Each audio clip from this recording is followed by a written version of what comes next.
Hello दोस्तों, नमस्कार। आपका अपने यूट्यूब चैनल कॉम्प्लेक्स क्लासेस में आप सभी लोगों का स्वागत है। तो इस वीडियो में हम लोग जो है डीएलएड फर्स्ट सेमेस्टर 2024-25 ये जो राजन सीरीज होता है इसमें सब्जेक्ट की अगर बात करें तो कंप्यूटर हम लोग पेपर नंबर 8 को कर रहे हैं। और इसमें जो है सभी लघु उत्तरीय प्रश्नों को कर रहे हैं। बहुविकल्पीय प्रश्न और अति लघु उत्तरीय प्रश्नों को हम लोग कर चुके हैं। ये लेक्चर नंबर 4 है। आज के वीडियो में जो है बिल्कुल राजन सीरीज को हम लोग समाप्त करने वाले हैं। और इसका पीडीएफ प्राप्त करना चाहें तो टेलीग्राम चैनल से जुड़ सकते हैं और फ्री नोट्स भी वहीं पे आप सभी लोगों को प्राप्त हो जाएगा। तो चलिए देखते हैं, अभी तक जो लोग चैनल को सब्सक्राइब नहीं किए हैं सब्सक्राइब कर सकते हैं। तो चलिए देखते हैं कि इसमें जो है क्वेश्चन क्या क्या है और आप लोग लास्ट तक वीडियो में बने रहिएगा। तो इसके पहले प्रीवियस वीडियो में हम लोग जो है 60 नंबर तक कर चुके थे। इसमें जो है 61 नंबर तक करने वाले हैं। रिसाइकिल बिन की विशेषताओं का वर्णन कीजिए। रिसाइकिल बिन की विशेषताएं बताइए। तो रिसाइकिल बिन यहाँ पे देख सकते हैं सिंबल।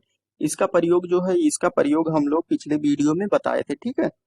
अब उसके बाद में यहाँ पे दिया है कि रिसाइकिल बिन को खोलकर इसके इसके कंटेंट को देखनी है तो डेस्कटॉप पर प्रदर्शित हो रहे रिसाइकिल बिन के आइकन पर डबल क्लिक करते हैं। अगर डबल क्लिक करते हैं तो ओपन होता है। रिसाइकिल बिन में डाली गई फाइल या फोल्डर जब तक वहां स्टोर रहते हैं तब तक उसे रिमूव नहीं करते हैं, या जब तक कि वह हार्ड डिस्क पर उपलब्ध स्पेस का निर्धारण प्रतिशत स्पेस नहीं ले लेता है। तीसरे नंबर की बात करें तो जब किसी आइटम को डिलीट बटन दबाकर डिलीट किया जाता है तब विंडोज उसे रिसाइकिल बिन में डाल देता है। चौथे नंबर की बात करें तो रिसाइकिल बिन पर उपस्थित समस्त चुनिंदा आइटमों को उनके पुराने लोकेशन पर स्टोर कर सकते हैं। रिसाइकिल बिन को सभी या चुनिंदा आइटमों को खाली कर सकते हैं। ऐसा करने से वह आइटम अस्थायी तौर पर डिलीट हो जाएगा, यानी परमानेंटली डिलीट हो जाएगा। अब हम कंप्यूटर में दिखाते हैं कि रिसाइकिल बिन आखिर में होता क्या है और कहाँ पर होता है, ठीक है। तो यहाँ पे हम दिखाते हैं कि रिसाइकिल बिन जो है कहाँ पर होता है। आप यहाँ देख सकते हैं ये रिसाइकिल बिन का सिंबल है। एक मिनट। रिसाइकिल बिन अगर आपको देखना है तो यहाँ पे आप लोग देख सकते हैं ये रिसाइकिल बिन का सिंबल है। रिसाइकिल बिन अगर देखना चाहते हैं तो यहाँ पे आप लोग देख सकते हैं। ये देखिए ये रिसाइकिल बिन का सिंबल है, ठीक है। यहाँ पे अगर कोई भी फोल्डर को डिलीट करते हैं, जैसे यहाँ पे इस फोल्डर को अगर हम डिलीट करते हैं राइट क्लिक करके ये डिलीट करेंगे तो यहाँ पे इसके बाद यहाँ पे जाएगा, ठीक है। यहाँ पे इस प्रकार जाएगा। और अगर इसको दोबारा जो है रीस्टोर करना चाहे इसी स्थान पर तो उसमें ऑप्शन होता है राइट क्लिक करके माउस का रीस्टोर रीस्टोर वाला ऑप्शन होता है। ये दोबारा जो है इसी स्थान पर इसी प्लेस पर रीस्टोर हो जाएगा। अगर हम कोई भी फाइल या फोल्डर को रिसाइकिल बिन से डिलीट करते हैं तो वो हमेशा जो है परमानेंटली डिलीट हो जाता है, ठीक है। तो इस प्रकार से आप लोगों ने जाना कि रिसाइकिल बिन होता क्या है, रिसाइकिल बिन का प्रयोग हम लोग किस प्रकार से करते हैं। उसके बाद में आगे वाला क्वेश्चन देखते हैं। 62 नंबर में क्या दिया है कि यहाँ पे आप देख सकते हैं। यहाँ पे दिया है कि इंटरनेट का कार्य प्रणाली को समझाइए। इंटरनेट का कार्य किस प्रकार से कार्य करता है। तो इंटरनेट की कार्य प्रणाली तो संपूर्ण संसार में फैला हुआ यह नेटवर्क कंप्यूटर है जिस पर किसी का भी स्वामित्व नहीं है, ठीक है, किसी का भी स्वामित्व नहीं है। इंटरनेट नियंत्रण ने विश्व भर में इंटरनेट कनेक्शन प्रदान करने के लिए प्रत्येक देश में कुछ इंटरनेट सेवा प्रदाता इंटरनेट सर्विस प्रोवाइडर, जिन्हें आम बोलचाल भाषा में आईएसटी कहते हैं, नियुक्ति किए हुए हैं। भारत का प्रमुख आईएसपी विदेश संचार निगम लिमिटेड वीएसएनएल विभिन्न टेलीकॉम विभागों तथा अन्य प्राइवेट कंपनी को कनेक्शन प्रदान करता है। ये जो जियो का कनेक्शन है, ठीक है, ये यहीं से जो है प्रदान करता है। जियो का कोई अपना कुछ नहीं है। जो कि इंटरनेट प्रयोगकर्ता को कनेक्शन उपलब्ध कराती है। प्रयोगकर्ता को इंटरनेट का कनेक्शन लेने हैं तो दो प्रकार के कनेक्शन उपलब्ध होते हैं। कौन कौन से? डायल अप कनेक्शन और एक होता है leased line connection, lease line. प्रयोगकर्ता को डायल अप कनेक्शन के अंतर्गत अपने कंप्यूटर से अपने आईएसपी द्वारा दिया गया एक विशेष टेलीफोन नंबर डायल करना होता है। जब यह फोन दिए गए नंबर पर मिल जाता है तो प्रयोगकर्ता तथा आईएसपी के कंप्यूटर परस्पर जुड़ जाते हैं और प्रयोगकर्ता का कंप्यूटर परोक्ष रूप से इंटरनेट से जुड़ जाता है। अब प्रयोगकर्ता इंटरनेट के किसी भी कंप्यूटर का पता लिखकर उससे जुड़ सकता है, डेटा का लेन देन कर सकता है। ठीक है, तो एक क्या होता है, एक इंटरनेट सर्विस प्रोवाइडर होता है, आईएसपी। इसके द्वारा जो है हम लोग डायल अप या लीज लाइन के द्वारा हम लोग जुड़ सकते हैं। उसके बाद में 63 नंबर की बात करते हैं, प्रिंटर के प्रकारों का वर्णन कीजिए। तो प्रिंटर मुख्यतः 5 प्रकार के होते हैं: line printer, page printer, matrix printer, character printer और डॉटेड प्रिंटर। ये सभी जो है प्रिंटर के प्रकार होते हैं। इंटरनेट एक्सप्लोरर ब्राउजर के मुख्य भागों के क्या कार्य होते हैं? तो स्टूडेंट टूलबार द्वारा स्टैंडर्ड टूलबार द्वारा आप वेबसाइट के एक एक पेज अथवा लिंक को सामने ला सकते हैं, पेजों को डिस्प्ले होने से रोक सकते हैं, मनचाही वेबसाइट को सर्च कर सकते हैं। ठीक है, क्या कार्य होता है? वेब पेज का प्रिंट प्राप्त कर सकते हैं। उसके बाद में होम पेज को निर्धारित कर सकते हैं कि होम पेज पर क्या ओपन होगा। 4 नंबर की बात करें तो ब्राउजिंग हिस्ट्री कस्टमाइज कर सकते हैं। उसके बाद में ईमेल सुविधा को निशुल्क प्रयोग कर सकते हैं। जो ईमेल सुविधा होता है उसका जो है प्रयोग निशुल्क हम लोग कर सकते हैं। फेसबुक को सोशल मीडिया के क्षेत्र में क्या भूमिका है? अब यहाँ पे अगर पूछ ले, फेसबुक हो गया, इंस्टाग्राम हो गया, टेलीग्राम हो गया, ये सभी की सोशल मीडिया में क्या भूमिका है? तो फेसबुक एक सोशल नेटवर्किंग साइट है, ये सभी आप लोगों को पता है, जिसमें इंटरनेट के जरिए मित्र बनाने, यहाँ पे देख सकते हैं, मित्र बनाने का संदेश भेजने का कार्य किया जाता है। व्यक्ति द्वारा अपने मोबाइल फोन पर इसे डाउनलोड कर अपना अकाउंट बड़ी सरलता से बनाया जा सकता है तथा उस अकाउंट की मदद से किसी सूचना या संदेश को जन सामान्य जो पोस्ट करते हैं अपने फेसबुक पेज पर अपलोड करके भेजा जा सकता है। सोशल मीडिया नेटवर्किंग क्या होता है? तो सोशल नेटवर्किंग के क्षेत्र में प्रायः वह सभी क्षेत्र सम्मिलित हो जाते हैं जो एक साधारण व्यक्ति का सामाजिक प्रवेश होता है। व्यक्ति जब प्रचलित वेबसाइट पर वेब पेजों के माध्यम से जन सामान्य से जुड़े होते हैं तथा सूचना अथवा संदेशों को आपस में फैलाते हैं, तो यह प्रक्रिया सोशल नेटवर्किंग कहलाता है। जैसे इस प्रकार लोग इतना डांस करते हैं, ठीक है, अजीब अजीब तरह का, जैसे हो गया इंस्टाग्राम। इंस्टाग्राम पर इस समय वही सब चल रहा है।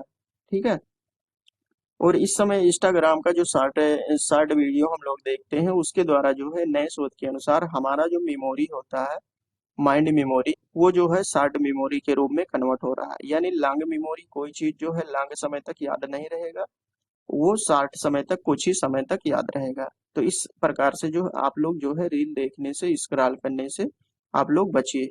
ठीक है, रील वूल को देखना बंद करिए, वो लॉन्ग वीडियो देखिए जिससे जो है आप लोगों को भी फायदा हो। उसके बाद में यहाँ पे हम देखते हैं कि फ्लॉपी डिस्क से आप क्या समझते हैं। यहाँ पे फिगर में देख सकते हैं, ये फ्लॉपी डिस्क है। ठीक है, तो फ्लॉपी डिस्क यह ग्रामोफोन रिकॉर्ड की तरह प्लास्टिक की बनी गोल प्लेट होती है। यह बहुत लचीली प्लास्टिक की बनी होती है। लचीली प्लास्टिक फ्लेक्सिबल प्लास्टिक से बनी होने के कारण इसका नाम फ्लॉपी, ठीक है, फ्लॉपी पड़ा। फ्लॉपी पर मैग्नेटिक ऑक्साइड की परत चढ़ी होती है। अब ये क्वेश्चन पूछ सकता है आपके साथ में कि जो है फ्लॉपी पर किसका जो है परत चढ़ी होती है? तो मैग्नेटिक ऑक्साइड का परत चढ़ा होता है। इसी मैग्नेटिक ऑक्साइड की परत के कारण इस प्लास्टिक पर आंकड़े संग्रहित किए जाते हैं। ठीक है, आंकड़े को स्टोर किया जाता है। यह प्लेट मोटे प्लास्टिक के खोले में बंद रहते हैं ताकि प्लेट को कोई नुकसान ना पहुंच सके। ये मोटे प्लास्टिक जो होते हैं इसी के खोल में कवर में बंधे रहते हैं। फ्लॉपी सूचनाएं संग्रहण, अध्ययन तथा स्थानांतरण का कार्य करता है। ठीक है, इसमें कोई भी फाइल डाउनलोड करके एक स्थान से दूसरे स्थान पर ले जा सकते हैं। तो ये जो है बहुत पुराना हो गया। इस समय जो है मेमोरी आ गया है, आपका एसडी ड्राइव आ गया है। हार्ड डिस्क ड्राइव से आप क्या समझते हैं? 2018 का ये क्वेश्चन है। यहाँ पे देख सकते हैं ये हार्ड डिस्क ड्राइव किस प्रकार से होता है। आजकल भी जो है कंप्यूटर में जो है हार्ड डिस्क का प्रयोग किया जाता है। यह फ्लॉपी डिस्क के समान होता है। ये जो फ्लॉपी डिस्क होता है इसी के समान होता है, किंतु आकार में बड़ी तीव्र गति से चलने वाली होती है। ठीक है, इसकी गति तीव्र होती है और बड़ा होता है। यह कंप्यूटर में अस्थायी रूप में लगा होता है, इसीलिए इन्हें फ्लॉपी डिस्क के स्थान पर इधर उधर नहीं ले जाया जा सकता। हार्ड डिस्क अलग से जो है हार्ड डिस्क का प्रयोग कर सकते हैं। हार्ड डिस्क में फ्लॉपी डिस्क को जैसे धातु की बनी कई डिस्क एक एक के ऊपर एक रूपांतर समांतर रूप से एक के साथ लगा दी जाती है। ये जो है यहाँ पे आप देख सकते हैं, एक के ऊपर एक लगाई जा सकती है समांतर रूप में, जिससे यह हार्ड डिस्क का रूप संग्रहण कर सकता है, ग्रहण कर सकता है। इसमें ऊपर व नीचे की सतह को छोड़कर प्रत्येक सतह पर डाटा लिखा जाता है। यानी जो ऊपर का ये प्लेट होता है और नीचे का, इसको छोड़कर जो है प्रत्येक सतह पर जो है डाटा को लिखा जाता है। डिस्क अपनी सतह पर लगातार घूमती रहती है, ठीक है। तो इस प्रकार से हम लोगों ने देखा फ्लॉपी डिस्क और हार्ड डिस्क क्या होता है। अब हम देखते हैं कि ईमेल को समझाइए, ईमेल क्या होता है। तो जिस जिस तरह डाक द्वारा एक पत्र को एक स्थान से दूसरे स्थान पर प्रेषित यानी ले जाया जाता है, उसी प्रकार कंप्यूटर द्वारा पत्र एक स्थान से दूसरे स्थान पर भेजने के लिए यानी नेटवर्क के द्वारा ईमेल का प्रयोग किया जाता है, उसी को ईमेल कहते हैं। इलेक्ट्रॉनिक मेल, ईमेल द्वारा एक संदेश को संप्रेषण के अन्य साधनों की अपेक्षा अधिक तेजी से एक स्थान से दूसरे स्थान पर भेजा या संप्रेषित किया जा सकता है। यह लिखित रूप में आंकड़ों तथा सूचनाओं को प्रेषित एवं ग्रहण करने की आधुनिक प्रणाली है, ठीक है, मॉडर्न सिस्टम है। इस प्रणाली के अंतर्गत आंकड़ों एवं सूचनाओं को प्रेषित एवं अपग्रहण इलेक्ट्रॉनिक माध्यम से करते हैं, अतः इस प्रणाली को ईमेल कहते हैं। ईमेल की सुविधा इंटरनेट के द्वारा होती है। अगर आपके मोबाइल में या कंप्यूटर में इंटरनेट की सुविधा है तो वहां से आप लोग किसी को भी ईमेल कर सकते हैं। अब यहाँ पे देखते हैं कि इंटरनेट क्या होता है, इसका कार्य क्या होता है, इसका क्या कार्य होता है। तो वस्तुतः इंटरनेट कई भिन्न भिन्न नेटवर्क का एक ऐसा नेटवर्क होता है जिसमें प्रत्येक नेटवर्क एक ऐसे माध्यम से जुड़ा होता है जो अन्य नेटवर्क से सूचनाओं एवं आंकड़ों का आदान प्रदान करता है।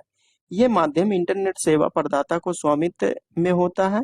जो इंटरनेट सेवा प्रदान करता है यानी देता है, प्रमुख इंटरनेट सेवाएं प्रदाता जैसे हो गया जीटीआई, हो गया एमसीआई, हो गया स्प्रिंट, हो गया यूजनेट, हो गया और अमेरिकन ऑनलाइन एएनएस हो गया, ठीक है। इंटरनेट की शब्दावली में इन माध्यमों को वेब कोन या रीढ़ की हड्डी कहा जाता है, क्योंकि इन्हीं के द्वारा जो है हम तक इंटरनेट पहुंचता है। प्रत्येक वेब कोन में कम से कम एक ऐसा बिंदु होता है जहां से वह किसी अन्य वेब वेब बोन सॉरी यहाँ पे वेब बोन है, वेब कोन नहीं, वेब बोन से डाटा का आदान प्रदान कर सके।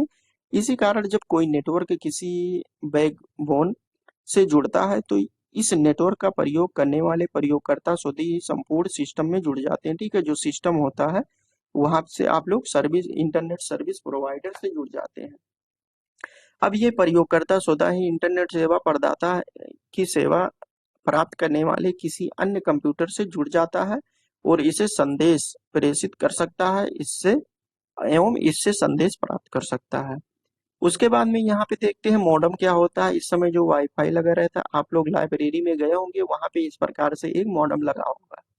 तो मॉडेम के क्या क्या होते हैं, तो मॉडेम मॉड्यूलेटर या डीमॉड्यूलेटर उपकरण का आधुनिक रूप होता है। यह मॉड्यूलेशन या डीमॉड्यूलेशन दोनों प्रकार की प्रक्रिया कर सकता है। मॉडेम का प्रमुख कार्य सिग्नलों का प्रारूप परिवर्तन करना है। इसके अलावा उच्च तकनीकी के मॉडेम आंकड़ों के संचार में सिग्नल की शुद्धता संबंधी परीक्षण करते हैं तथा एक से अधिक आंकड़ों के संचरण की दर को भी नियंत्रित कर सकते हैं। कुछ उच्च स्तरीय मॉडेम में माइक्रो प्रोसेसर भी लगाया जाता है। जो माइक्रो प्रोसेसर होता है उसको लगाया जाता है, जिसका उपयोग विषय विषय परिस्थितियों में कार्य करने में किया जाता है। इस तरह के मॉडेम को स्मार्ट मॉडेम कहते हैं, ठीक है। उसके बाद में एमएस वर्ड का सामान्य परिचय दीजिए। तो एमएस वर्ड क्या होता है, एमएस ऑफिस जो आपका होता है, एमएस ऑफिस का एक ये सॉफ्टवेयर होता है। तो माइक्रोसॉफ्ट वर्ड एक वर्ड प्रोसेसिंग एप्लीकेशन सॉफ्टवेयर होता है। वर्ड प्रोसेसिंग, इससे वर्ड को प्रोसेस किया जाता है, यह सॉफ्टवेयर होता है। यह प्रोग्राम अपने अवयव जैसे पत्र, रिज्यूम, रिपोर्ट आदि का निर्माण करने तथा उन पर कार्य करने में सहायता प्रदान करता है। इसमें दिए गए फीचर की सहायता से आप अपने अभिलेख को संपादित कर सकते हैं और उपयोग कर सकते हैं, ठीक है, और उसको एडिटिंग भी कर सकते हैं। यहाँ पे आप देख सकते हैं कि माइक्रोसॉफ्ट वर्ड का सिंबल किस प्रकार से होता है, एप्लीकेशन इसी प्रकार से होता है। अब यहाँ पे हम देखते हैं एमएस पावर पॉइंट का परिचय दीजिए। एमएस पावर पॉइंट जो पीपीटी होता है, पीपीटी, इसका जो है परिचय देना है। इसे किस प्रकार से चालू किया जा सकता है समझाइए, ठीक है। तो हम लोग देखते हैं कि पीपीटी को किस प्रकार से चालू किया जा सकता है। सबसे पहले यहाँ पे हम लिखें अगर पीपीटी यहाँ पे क्लिक किए तो यहाँ पे आपका आ गया सॉफ्टवेयर। यहाँ पे देख सकते हैं ये पीपीटी जो है इस प्रकार से ओपन हो जाएगा।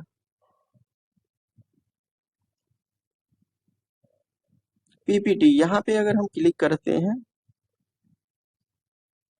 पीपीटी, उसके बाद में इंटर क्लिक करते हैं, यहाँ पे आपका पीपीटी जो है यहाँ पे ओपन हो गया है, ठीक है। तो इस प्रकार से ये पीपीटी आपका है।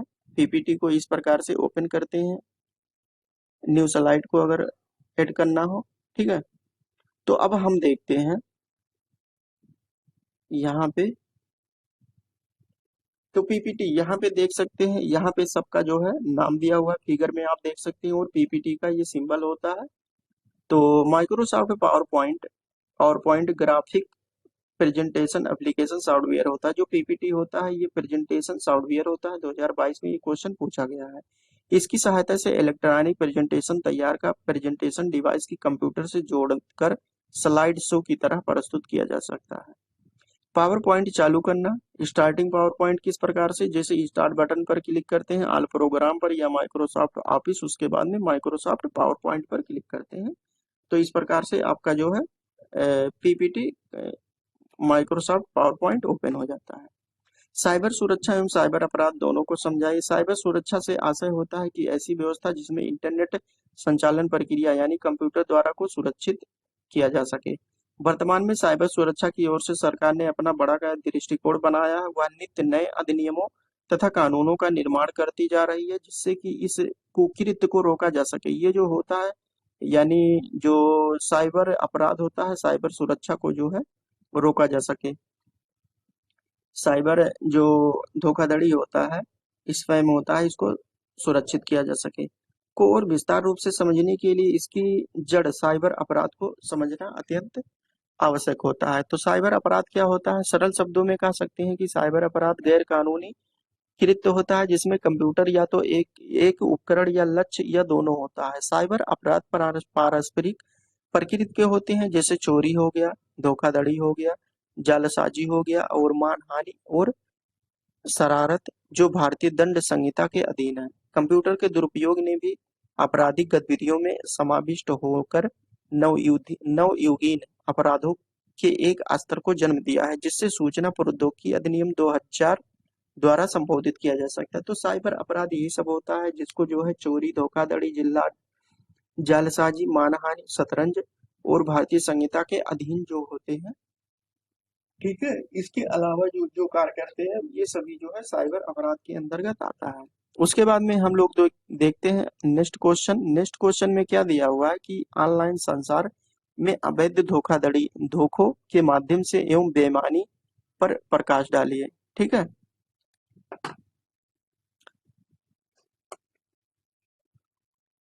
यहाँ पे 75 नंबर दिया हुआ है कि ऑनलाइन संसार में अवैध धोखों के माध्यम से एवं बेईमानी पर प्रकाश डालिए। तो आजकल ऑनलाइन सेवा विश्व के अंतर्गत कई प्रकार से उपयोगकर्ता के जालसाजी तथा बेईमानी की जा सकती है। ठीक है, ऑनलाइन जो है आप लोग नहीं, जो लोग करते हैं यह जालसाजी एवं अवैध धोखे निम्न प्रकार के, जैसे हैकिंग से संबंधित गतिविधियां, किसी का कंप्यूटर मोबाइल हैक करके, और क्रैकिंग से संबंधित यानी जो कुछ डाटा है उसको मिटा देना, लुभावने आप ऑफर्सों यानी जो अलग अलग ऑफर आते हैं स्पेन के रूप में, काल के रूप में, उसमें जालसाजी के द्वारा। ठीक है, उसके बाद में 76 नंबर देखते हैं एंटीवायरस क्या होता है, इन्हें खरीदते समय किन बातों का ध्यान देना चाहिए।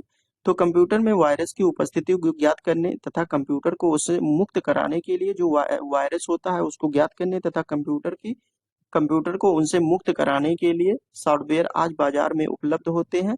इन सॉफ्टवेयर को एंटीवायरस प्रोग्राम कहा जाता है। ये एंटीवायरस प्रोग्राम अन्य कंप्यूटर प्रोग्राम के समान ही होते हैं। प्रत्येक वायरस की अपनी एक अलग पहचान होती है। जो अलग अलग इस प्रकार बाजार में जो है बहुत ही अधिक प्रकार के अनेकों प्रकार के एंटीवायरस आते हैं। जिन वायरसों को पहले पकड़ा जा चुका है उनकी पहचान के तरीके एंटीवायरसों प्रोग्राम में रिकॉर्ड रहते हैं। कंप्यूटर में वायरस की उपस्थिति की जानकारी होती ही एंटीवायरस प्रोग्राम न केवल उन वायरस को कंप्यूटर से हटा देते हैं, बल्कि उनके कार्यक्षेत्र के आधार पर क्षतिग्रस्त किए गए डेटा अथवा फाइल को भी कभी कभी पूर्ण रूप से तथा कभी कभी आंशिक रूप से सही कर देते हैं। ठीक है, एंटीवायरस को खरीदते समय क्या सावधानियां बरतनी चाहिए? एंटीवायरस प्रोग्राम को कंप्यूटर में स्थापित करना तथा प्रयोग करना सरल हो गया है। Antivirus program smart antivirus program होना चाहिए और इसमें टीआरएस के समान कार्य करने की विशेषता का गुण होना चाहिए। इसका अपग्रेडन अथवा आसान हो, यानी अपडेट करना नेट से जो है अपडेट कर सकते हैं, आसान हो। तो ये सभी जो है यहाँ पे देख सकते हैं, ये सभी एवास्ट एंटीवायरस हो गया, ये सभी जो है एंटीवायरस, नॉर्टन एंटीवायरस हो गया, ये सभी एंटीवायरस होते हैं। उसके बाद में नेक्स्ट क्वेश्चन की बात करते हैं। यहाँ पे दिया है इंटरनेट सेवाओं का वर्णन कीजिए। या इंटरनेट द्वारा प्रदान की जाने वाली सेवाओं का वर्णन कीजिए। ऑनलाइन कम्युनिकेशन क्या होता है? 2018-2022 में ये क्वेश्चन आया है। तो इंटरनेट सेवाओं को हम लोग देखते हैं, ईमेल जैसे हो गया। तो ईमेल का पूरा नाम इलेक्ट्रॉनिक मेल होता है। मेल का अर्थ होता है डाक। डाक अथवा डाक का इलेक्ट्रॉनिक रूप में एक कंप्यूटर से दूसरे कंप्यूटर में स्थानांतरित होने को इलेक्ट्रॉनिक कहा जाता है। जैसे हो गया हॉटमेल हो गया, याहू हो गया, और रेडिफ मेल हो गया आदि अनेक ऐसे इंटरनेट सर्वर हैं जो निशुल्क ईमेल भेजने, पाने तथा अकाउंट बनाने की सुविधा उपलब्ध कराते हैं। ठीक है। ऑनलाइन कम्युनिकेशन क्या होता है? जब दो कंप्यूटर प्रयोगकर्ता अपने संदेशों को आदान प्रदान एक ही समय में एक साथ कर रहे हैं वो, तो इसे ऑनलाइन कम्युनिकेशन कहते हैं। ईमेल को हम ऑफलाइन कम्युनिकेशन के रूप में समझ सकते हैं। ईमेल जो होता है वो ऑफलाइन कम्युनिकेशन होता है, लेकिन यहाँ पे ईमेल में हम अपने कंप्यूटर पर संदेश लिखकर उस पते के साथ किसी व्यक्ति के मेल बॉक्स में भेज सकते हैं। हमने जिस व्यक्ति को ईमेल भेजा है वह व्यक्ति जब चाहेगा तब हमारा भेजा गया संदेश पढ़ेगा। इस तरह दोनों का एक ही समय में संदेशों का आदान प्रदान नहीं होता है। ऑनलाइन कम्युनिकेशन में संदेश भेजने वाला एवं संदेश प्राप्त करने वाला व्यक्ति एक ही समय यानी उसी समय जो है इंटरनेट से जुड़े होते हैं, तथा भेजने वाला व्यक्ति जो संदेश अपने कंप्यूटर में टाइप करता है वह पाने वाले व्यक्ति के कंप्यूटर मॉनिटर पर व्यक्त होता है। इस प्रकार की सुविधा को कम्युनिकेशन की भाषा में चैटिंग कहते हैं। जो हम लोग व्हाट्सएप से ऑनलाइन चैटिंग करते हैं उसे जो है ऑनलाइन कम्युनिकेशन कहते हैं। ऑनलाइन कम्युनिकेशन की मदद से अलग अलग शहरों देशों में बैठे व्यक्ति आपस में मीटिंग भी कर सकते हैं। ठीक है। ऑनलाइन मीटिंग उसे कहते हैं। ये लोग एक समय सुनिश्चित कर लेते हैं और उसी समय इंटरनेट से जुड़कर किसी एक आईएसपी द्वारा दी जाने वाली चैटिंग की सुविधा का प्रयोग करते हुए परस्पर संदेशों का आदान प्रदान उसी समय टाइप करके अथवा माइक पर बोलकर कर सकते हैं। अब यहाँ पे है world wide web. World wide web में क्या होता है, क्या करना होता है? वर्ल्ड वाइड वेब, यहाँ पे world wide web www internet पर अपने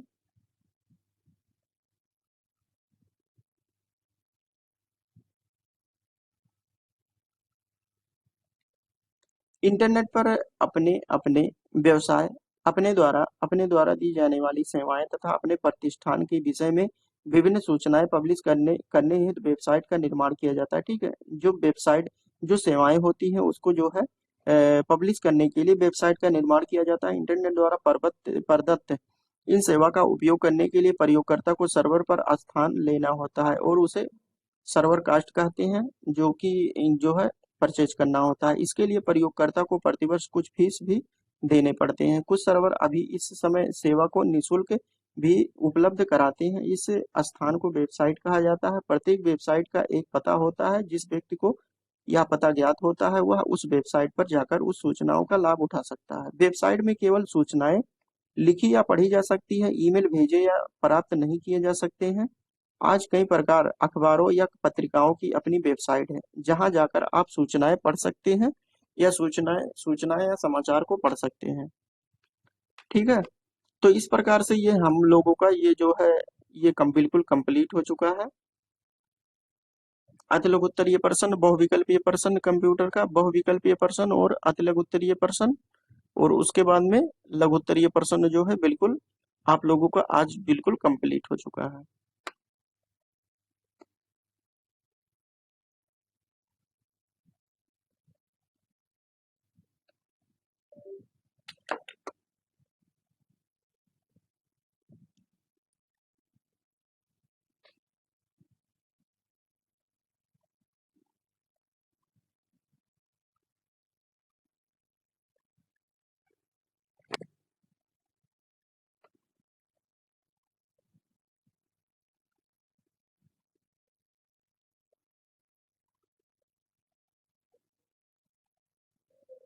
सोशल मीडिया से जुड़ना चाहें तो वहाँ यहाँ से आप लोग देख सकते हैं। आप लोग जो है सोशल मीडिया से जुड़ सकते हैं बिल्कुल। और उसके बाद में अगर पीडीएफ प्राप्त करना चाहें तो पीडीएफ भी आप सभी लोग प्राप्त कर सकते हैं। यहाँ पे टेलीग्राम अगर ज्वाइन किए हुए हैं तो आप लोग जो है पीडीएफ प्राप्त कर सकते हैं। टेलीग्राम का लिंक जो है डिस्क्रिप्शन बॉक्स में दिया हुआ है, वहाँ पे आप लोग जाकर डाउनलोड कर सकते हैं इस वीडियो का पीडीएफ। ये वीडियो जो है अच्छा लगा हो तो लाइक कीजिए, और उसके बाद में किसी भी प्रकार की दिक्कत आ रही तो कमेंट कीजिए और अपने दोस्तों के पास शेयर कीजिए। और अभी तक जो लोग चैनल को सब्सक्राइब नहीं किए हैं वो लोग जो है चैनल को सब्सक्राइब कर सकते हैं। तो चलिए दोस्तों, अगले वीडियो में मिलते हैं। तब तक के लिए जय हिंद, जय भारत।